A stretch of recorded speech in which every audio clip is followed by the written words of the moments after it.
Bună ziua tuturor și haideți să vedem ce urmează să se întâmple și în acest videoclip în legătură cu persoana la care voi țineți foarte, foarte mult, persoana la care voi vă gândiți.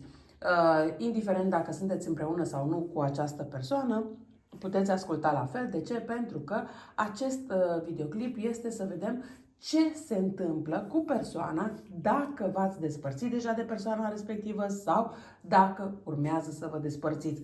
Care va fi parcursul vieții a acestei persoane fără voi.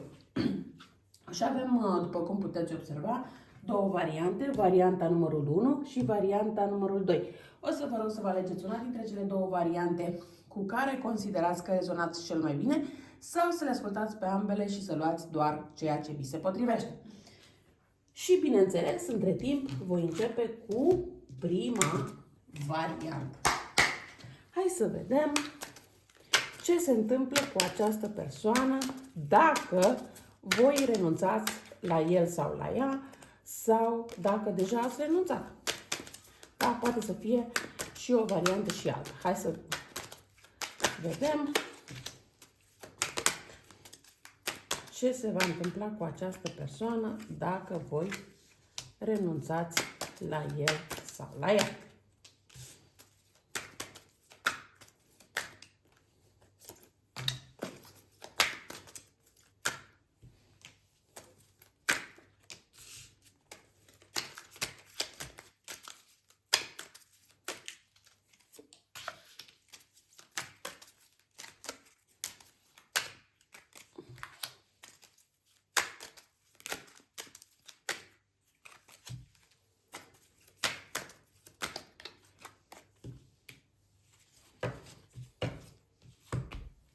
Bun. Păi, în primul rând aici văd că avem suficiente zodii de pământ, dar în același timp și de aer. Și bineînțeles că pot fi și alte zodii. Nu doar acestea. Pe lângă asta avem inițialele P, T, R și mai avem un L și un F. Avem inițiala G, inițiala I. Da? Deci pot fi și alte inițiale. Ca și cifre, avem cifra 0, cifra 10, cifra 11, cifra 21, cifra 7. Da? Deci, cam astea sunt.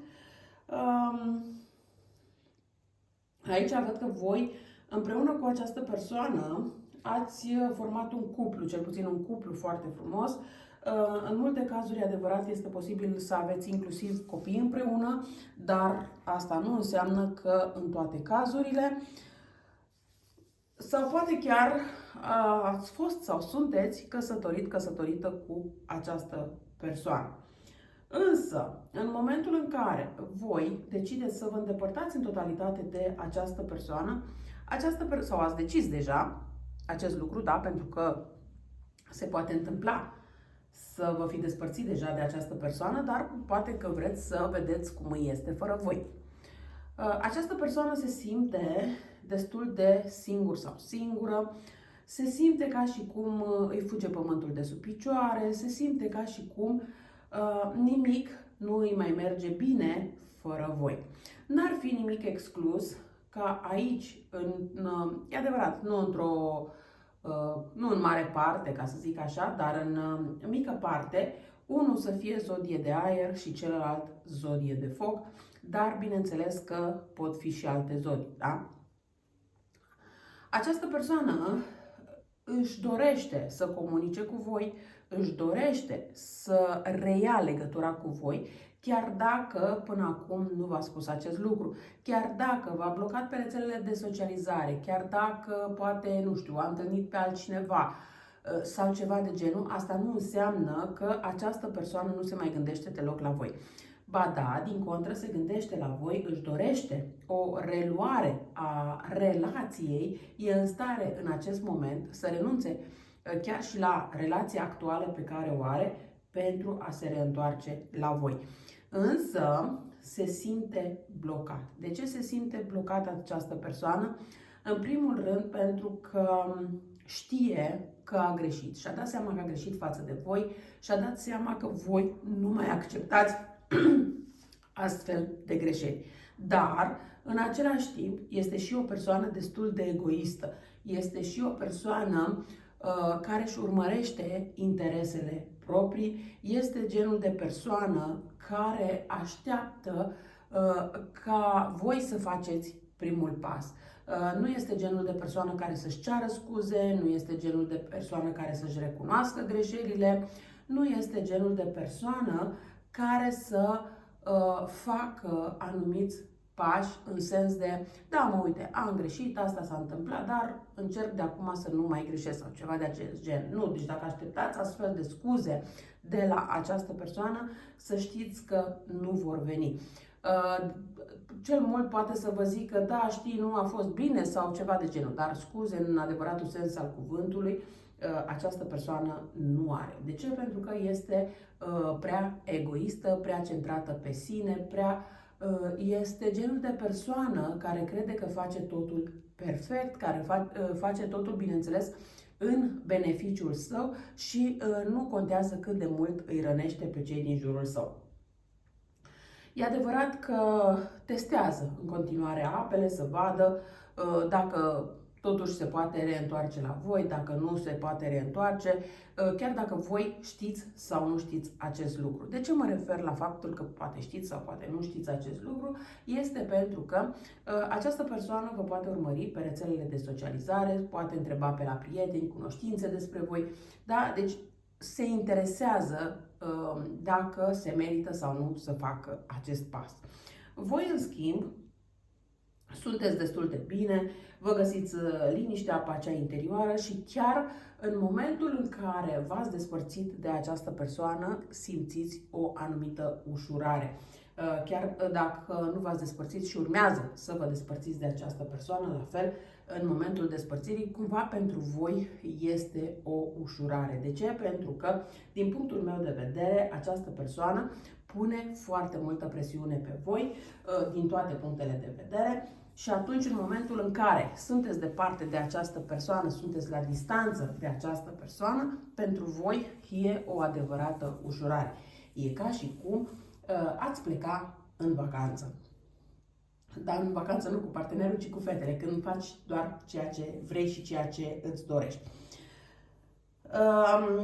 Voi, într-adevăr, în viața voastră mai apar tot felul de persoane, mai ales în momentul în care vă văd ușor vulnerabile, odată ce ieșiți din această relație, și vor încerca să se apropie de voi tot felul de persoane cu diverse interese. Aici trebuie să aveți un pic de atenție. De ce? Pentru că nu toate persoanele sunt potrivite pentru voi și nu toate persoanele vă vor binele în această situație.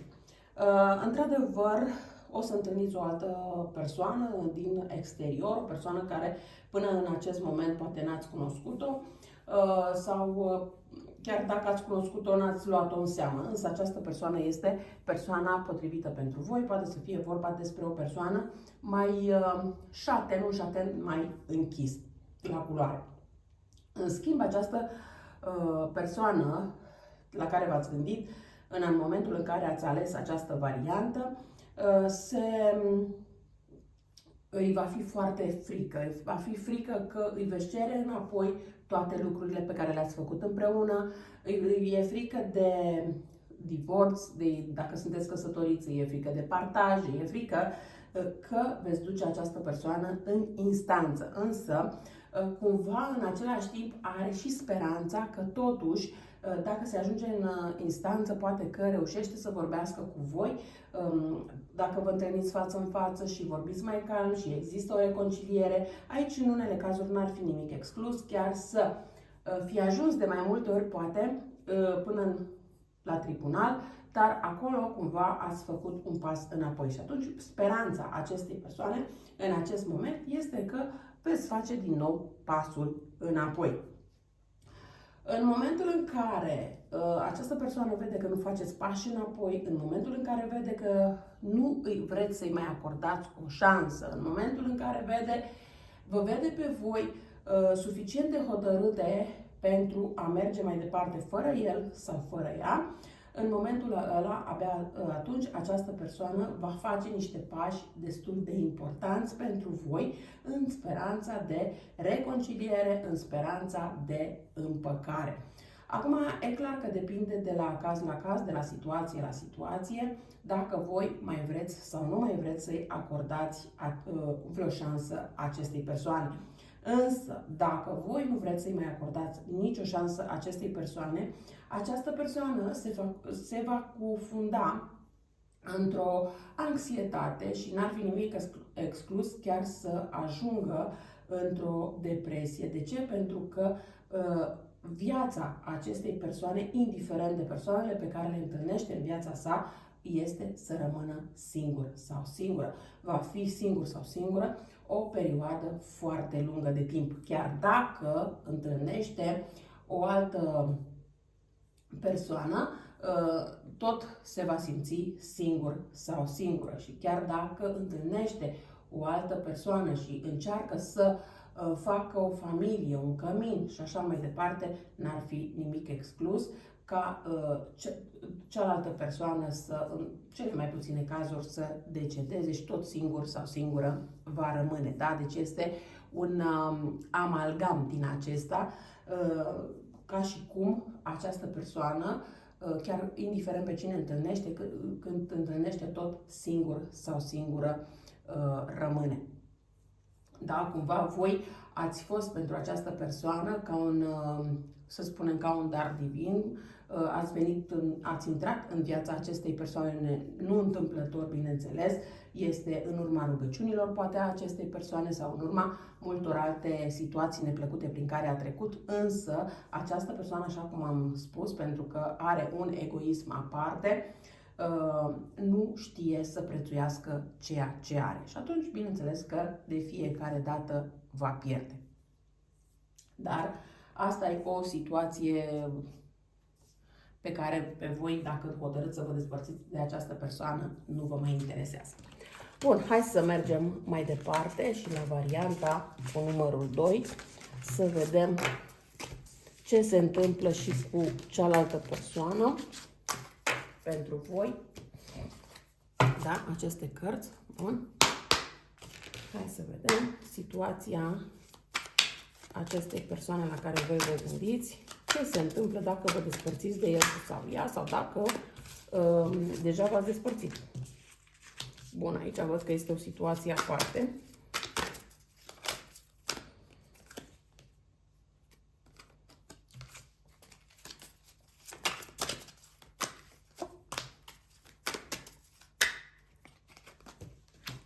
Și o să vă explic de ce spun că este o situație aparte.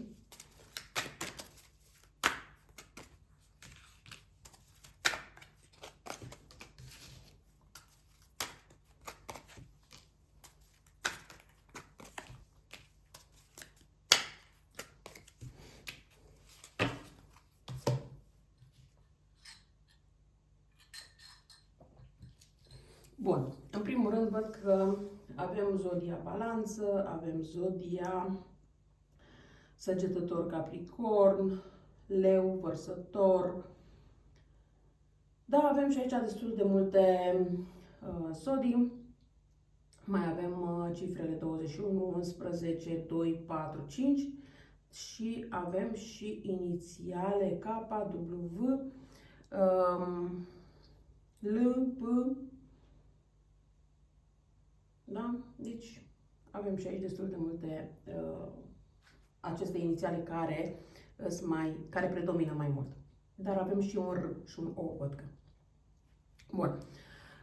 Aici este o situație, nu este o singură situație, sunt mai multe situații, când ați fost cu această persoană în situație de trio. De ce? Pentru că această persoană la care voi vă gândiți sau a fost căsătorită.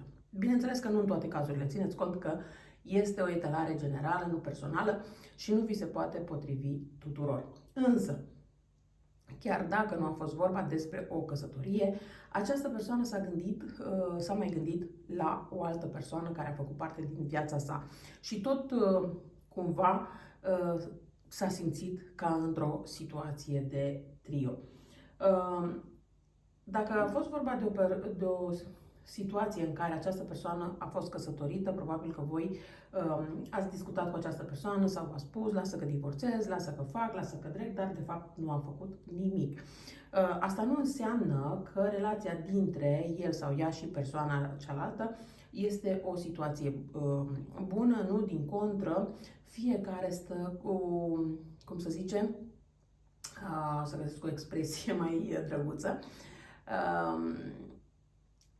stă atent, da, la celălalt și fiecare dintre ei deja porniți la atac unul împotriva celuilalt. De ce? Pentru că este o căsnicie care, din punctul meu de vedere, este pe ducă. Indiferent cât de mult vor încerca cei doi să lucreze la această situație, la această relație, lucrurile nu vor merge în direcția care trebuie. Este în permanență o relație, o situație repetitivă și n-ar fi nimic exclus ca această persoană să se reîntoarcă la voi, căutându-vă și dorindu-și să fie în preajma voastră, dar asta nu înseamnă că veți ajunge cu această persoană la căsătorie, ci pur și simplu va fi o situație repetitivă, indiferent dacă această persoană divorțează sau nu. Voi, într-adevăr, vă doriți să vă schimbați voi, să schimbați situația, să schimbați lucrurile, însă dacă cereți acest lucru celelalte persoane, să știți că cealaltă persoană nu își dorește să facă așa ceva. Dar, în același timp, așa cum v-am spus, este o situație când vă tot împăcați, vă tot despărțiți, este o situație repetitivă. Aici voi trebuie să fiți cele care puneți punct acestei situații repetitive, să luați hotărârea finală, indiferent cât de mult și de greu vă este. De ce spun acest lucru? Pentru că vă simțiți destul de blocate, atât voi cât și cealaltă persoană. Această persoană, în momentul în care simte că v-a pierdut definitiv, simte că nu poate trăi, dar nici nu face nimic în schimb pentru bunăstarea tuturor, ci din nou se gândește doar la interes propriu. De ce spun asta? Pentru că această persoană cumva are o anumită teamă de căsătorie. De ce spun o anumită teamă, chiar dacă este căsătorit cu acte sau căsătorită cu acte? Dar nu își dorește să își asume responsabilitate, nici față de soție, nici față de copii, nici față de întreaga familie, este genul de persoană care își dorește să trăiască toată viața cum vrea și cum îi place, când vrea, unde vrea și cu cine vrea, da? Nu este genul de persoană care să fie responsabil sau responsabilă. De asta, foarte multe lucruri din viața acestei persoane se vor repeta la nesfârșit, chiar dacă voi, să zicem, nu veți mai accepta niciodată această persoană în viața voastră, asta nu înseamnă că nu va întâlni alte persoane cu care va repeta situațiile. Dar de fiecare dată se va gândi la voi, pentru că voi reprezentați ceva destul de important în viața acestei persoane. Chiar dacă ați fost amanta sau chiar dacă ați fost o simplă prietenă sau mai știu eu cum, asta nu înseamnă că această persoană nu a început să țină la voi sau că nu ține la voi sau ceva de acest gen, pentru că la un moment dat această persoană totuși s-a gândit cum ar fi viața sa dacă ați fi căsătoriți. Și din acest motiv, indiferent cât vă îndepărtați voi de această persoană totuși o să vă caute la un moment dat, o să vă trimită măcar un mesaj să vă întrebe ce mai faceți. Ca să încheiați, să zic așa, legătura cu această persoană definitiv, în sensul să nu mai știți nimic de el sau de ea, este să blocați pe toate rețelele de socializare și Dar dacă aveți prieteni comuni, în permanență tot veți mai auzi sau veți mai afla ceva în legătură cu această persoană. Această persoană, din câte văd aici, a luat foarte multe lucruri de la voi, începând cu energia voastră, abundența voastră, poate chiar ați ajutat destul de mult această persoană, inclusiv din punct de vedere financiar, poate că ați ajutat și sub alte forme, însă acum această persoană a luat toate aceste lucruri și a dispărut din viața voastră. Aici nu cred că a fost o separare pentru că voi v-ați dorit-o sau nu va fi o separare pentru că voi vă doriți această separare, ci pentru că această persoană face în așa fel ca să vă separați. Se poate întâmpla pur și simplu să nu vă mai răspunde la telefon sau să nu vă mai caute deloc o perioadă sau nu știu, sau să facă ceva care știe că pe voi vă supără și o perioadă să nu mai luați legătura unul cu celălalt. Dar, așa cum v-am spus aici, despărțirea definitivă depinde doar de voi. Dacă vreți să o lălăiți, dacă vreți ca această persoană să plece, să se reîntoarcă și așa mai departe, să știți că aveți toate șansele, pentru că această persoană nici nu poate accepta ideea să vă piardă definitiv. De ce? Pentru că odată cu despărțirea voastră definitivă pierde tot acest ajutor pe care îl are din partea voastră și e clar că nu se simte confortabil. De ce? Pentru că mie aici mi apare această persoană ca și cum ar fi un hoț. Un hoț poate că în sensul că v-a rugat poate să-l ajutați cu bani și nu vi-a mai dat înapoi. Însă poate v-a luat din casă anumite obiecte. Da? Deci se pot întâmpla tot astfel de lucruri pe care această persoană cumva le-a luat de la voi și înapoi nu vi le-a dat. Dar, cum să zic, nu are niciun fel de remușcare pe tema asta, ci din contră, dacă mai se poate reîntoarce la voi și voi să ajutați în continuare această persoană, o face ori de câte ori este nevoie. Pentru că această persoană, mie mi este foarte clar că regretă această despărțire de voi, dar așa cum am spus, nici nu va lupta pentru voi foarte mult, ci din contră încearcă să țină de familia pe care o are, cu toate că și familia pe care o are scârție destul de mult și chiar, din punctul meu de vedere, până la urmă se ajunge la o despărțire, pentru că nu mai poate continua așa, indiferent cât de mult își dorește, indiferent cât de mult muncește la relația respectivă, dar indiferent cât de mult efort depune, problema este că depune efortul de moment, dar după face la fel, adică nu schimbă absolut nimic în comportamentul său, în gândirea sa față de familia pe care o are și nici față de alte persoane. Eu cam atât am avut de spus și pentru voi, cei de la varianta numărul 2. Vă mulțumesc că m-ați ascultat și vă doresc o zi cât mai frumoasă în continuare. La revedere!